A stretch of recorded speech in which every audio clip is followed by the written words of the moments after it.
Chapter 6 Dwellings Section 1 Those who have closely watched the growth of certain ideas among the workers must have noticed that on one momentous question, the housing of the people, namely, a definite conclusion is being imperceptibly arrived at.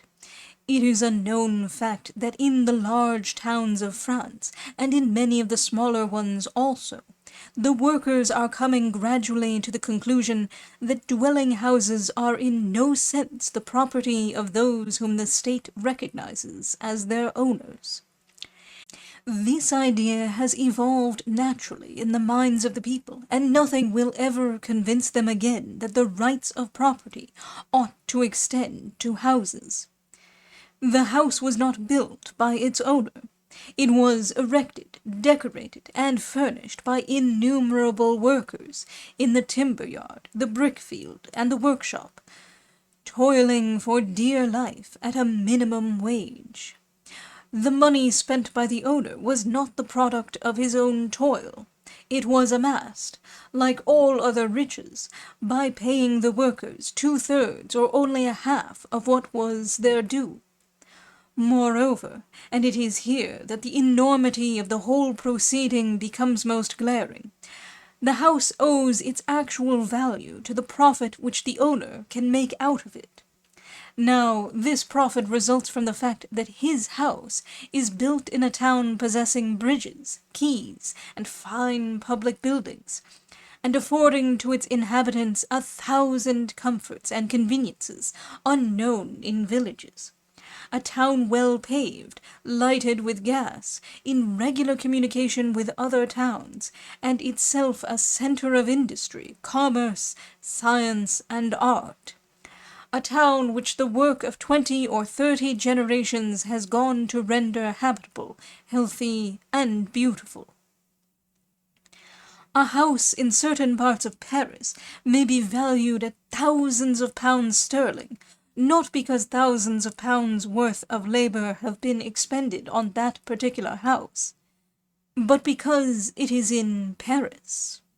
Because for centuries workmen, artists, thinkers, and men of learning and letters have contributed to make Paris what it is today, a centre of industry, commerce, politics, art, and science. Because Paris has a past, because, thanks to literature, the names of its streets are household words in foreign countries as well as at home, because it is the fruit of 18 centuries of toil, the work of 50 generations of the whole French nation. Who then can appropriate to himself the tiniest plot of ground, or the meanest building, without committing a flagrant injustice? Who then has the right to sell to any bidder the smallest portion of the common heritage?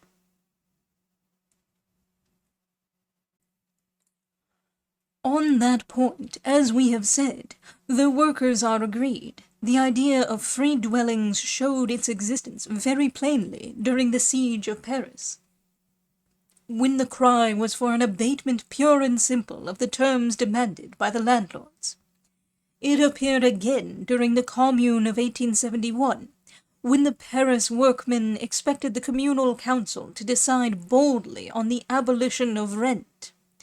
And when the new revolution comes, it will be the first question with which the poor will concern themselves. Whether in time of revolution or in time of peace, the worker must be housed somehow or other.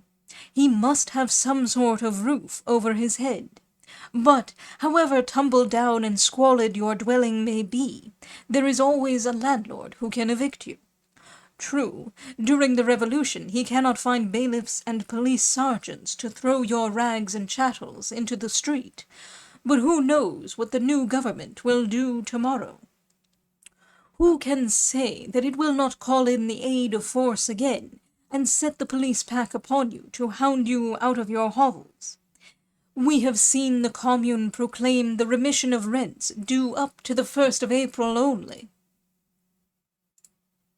After that, rent had to be paid, though Paris was in a state of chaos, and industry at a standstill, so that the revolutionist had absolutely nothing to depend upon but his allowance of 15 pence a day. Now the worker must be made to see clearly that in refusing to pay rent to a landlord or owner, he is not simply profiting by the disorganization of authority. He must understand that the abolition of rent is a recognized principle, sanctioned, so to speak, by popular assent. That to be housed rent-free is a right proclaimed aloud by the people. Are we going to wait till this measure, which is in harmony with every honest man's sense of justice, is taken up by the few socialists scattered among the middle-class elements of which the provisionary government will be composed? We should have to wait long, till the return of reaction, in fact. This is why, refusing uniforms and badges, those outward signs of authority and servitude, and remaining people among the people, the earnest revolutionists will work side by side with the masses, that the abolition of rent, the expropriation of houses, may become an accomplished fact. They will prepare the ground and encourage ideas to grow in this direction, and when the fruit of their labors is ripe, the people will proceed to expropriate the houses without giving heed to the theories which will certainly be thrust in their way. Theories about paying compensation to landlords and finding first the necessary funds. On the day that the expropriation of houses takes place, on that day, the exploited workers will have realized that the new times have come, that labor will no longer have to bear the yoke of the rich and powerful, that equality has been openly proclaimed, that this revolution is a real fact, and not a theatrical make-believe, like so many others preceding it.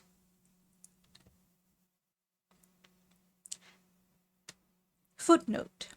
We have seen the Commune proclaim the remission of rents due up to the 1st of April only. The decree of the 30th March. By this decree, rents due up to the terms of October 1870 and January and April 1871 were annulled. Section 2. If the idea of expropriation be adopted by the people, it will be carried into effect in spite of all the insurmountable obstacles with which we are menaced. Of course, the good folk in new uniforms, seated in the official armchairs of the Hôtel de Ville, will be sure to busy themselves in heaping up obstacles. They will talk of giving compensation to the landlords, of preparing statistics, and drawing up long reports. Yes, they would be capable of drawing up reports long enough to outlast the hopes of the people, who, after waiting and starving in enforced idleness, and seeing nothing come of all these official researches, would lose heart and faith in the revolution and abandon the field to the reactionaries. The new bureaucracy would end by making expropriation hateful in the eyes of all. Here, indeed, is a rock which might shipwreck our hopes. But if the people turn a deaf ear to the specious arguments used to dazzle them, and realize that new life needs new conditions, and if they undertake the task themselves, then expropriation can be effected without any great difficulty. But how? How can it be done, you ask us? We shall try to reply to this question, but with a reservation. We have no intention of tracing out the plans of expropriation in their smallest details. We know beforehand that all that any man or group of men could suggest today would be far surpassed by the reality when it comes. Man will accomplish greater things, and accomplish them better and by simpler methods than those dictated to him beforehand. Thus we are content to indicate the manner by which expropriation might be accomplished without the intervention of government. We do not propose to go out of our way to answer those who declare that the thing is impossible. We confine ourselves to replying that we are not the upholders of any particular method of organization. We are only concerned to demonstrate that expropriation could be affected by popular initiative, and could not be affected by any other means whatever. It seems very likely that, as soon as expropriation is fairly started, groups of volunteers will spring up in every district, street, and block of houses, and undertake to inquire into the number of flats and houses which are empty, and of those which are overcrowded, the unwholesome slums, and the houses which are too spacious for their occupants, and might well be used to house those who are stifled in swarming tenements. In a few days these volunteers would have drawn up complete lists for the street and the district of all the flats, tenements, family mansions, and villa residences, all the rooms and suites of rooms, healthy and unhealthy, small and large, fetid dens and homes of luxury. Freely communicating with each other, these volunteers would soon have their statistics complete. False statistics can be manufactured in boardrooms and offices, but true and exact statistics must begin with the individual and mount up from the simple to the complex. Then, without waiting for anyone's leave, those citizens will probably go and find their comrades who were living in miserable garrets and hovels, and will say to them simply, "It is a real revolution this time, comrades, and no mistake about it. Come to such a place this evening. All the neighborhood will be there. We are going to redistribute the dwelling houses.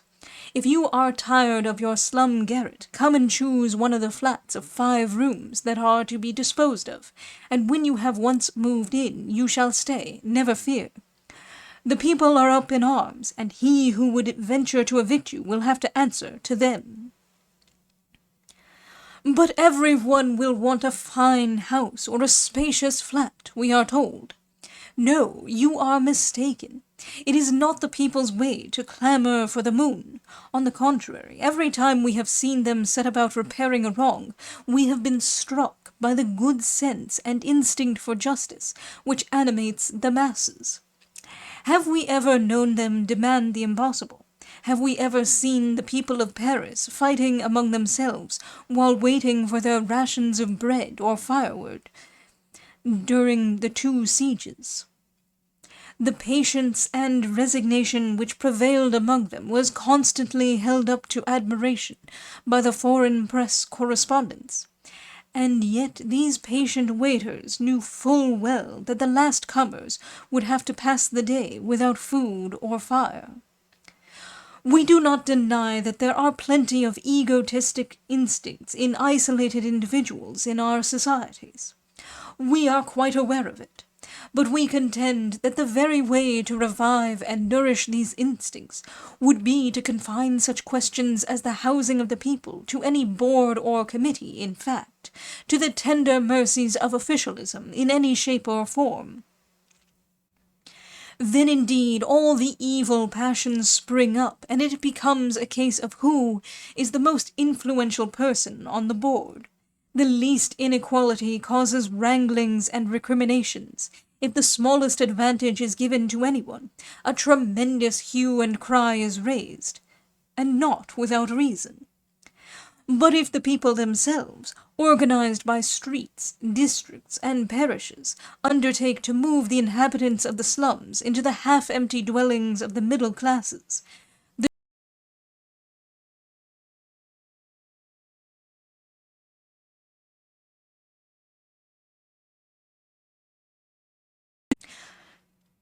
the trifling inconveniences, the little inequalities will be easily tided over.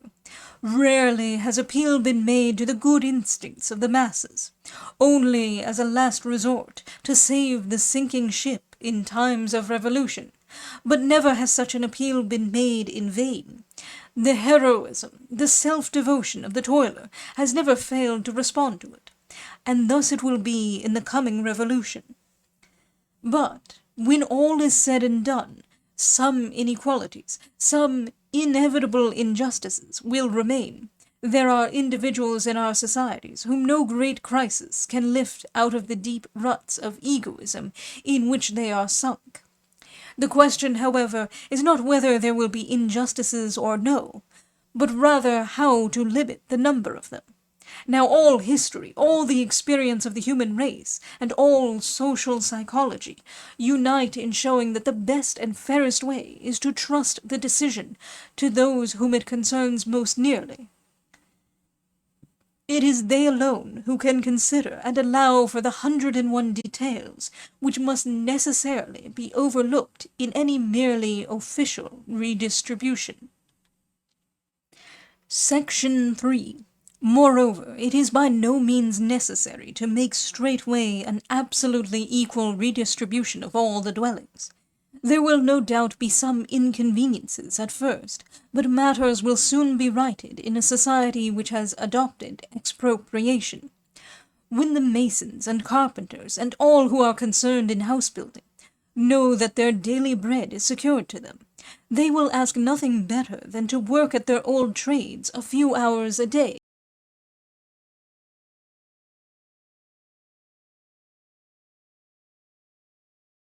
They will adapt the fine houses which absorb the time of a whole staff of servants, and in a few months homes will have sprung up, infinitely healthier and more conveniently arranged than those of today. And to those who are not yet comfortably housed, the anarchist commune will be able to say, "Patience, comrades. Palaces fairer and finer than any the capitalists built for themselves will spring from the ground of our enfranchised city. They will belong to those who have most need of them." The anarchist commune does not build with an eye to revenues. These monuments erected to its citizens, products of the collective spirit, will serve as models to all humanity. They will be yours.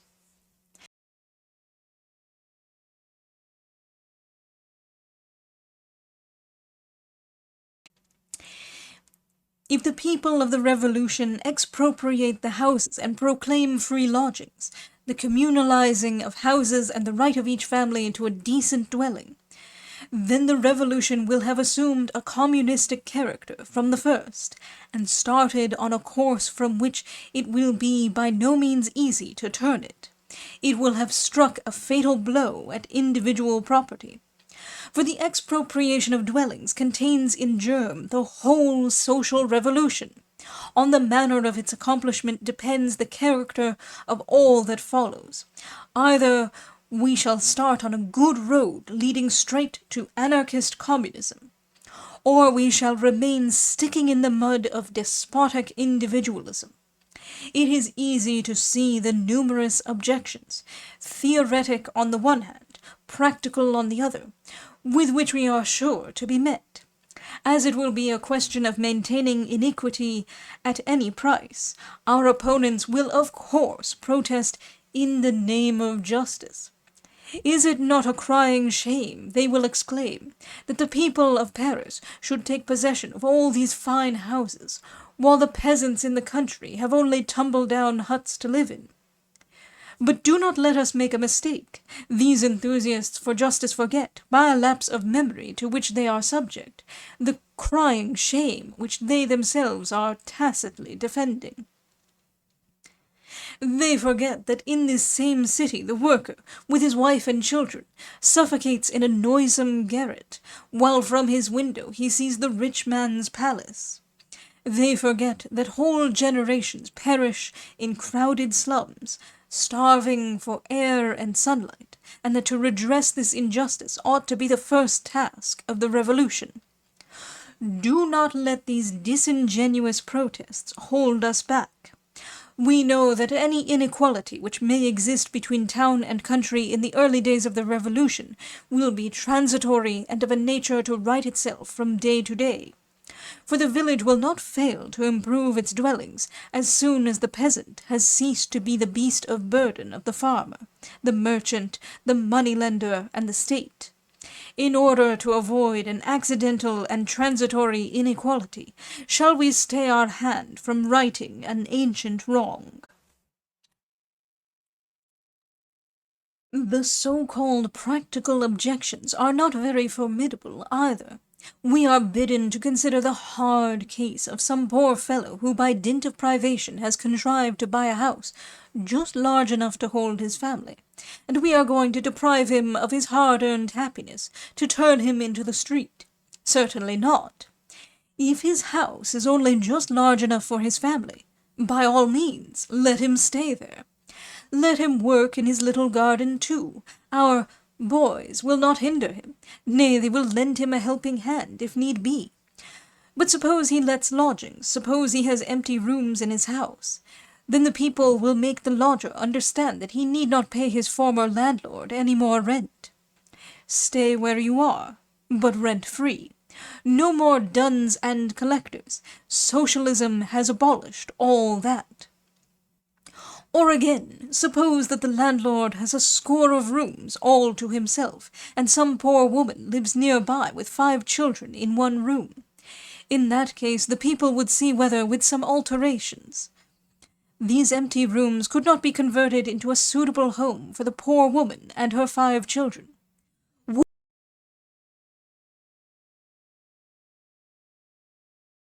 Would not that be more just and fair than to leave the mother and her 5 little ones languishing in a garret, while Sir Gorgeous Midas sat at his ease in an empty mansion? Besides, good Sir Gorgeous would probably hasten to do it of his own accord. His wife will be delighted to be freed from half her big, unwieldy house, when there is no longer a staff of servants to keep it in order. So you are going to turn everything upside down, say the defenders of law and order. There will be no end to the evictions and removals. Would it not be better to start fresh by turning everybody out of doors and redistributing the houses by lot? Thus our critics. But we are firmly persuaded that if no government interferes in the matter, if all the changes are entrusted to those free groups which have sprung up to undertake the work, the evictions and removals will be less numerous than those which take place in 1 year under the present system, owing to the rapacity of landlords.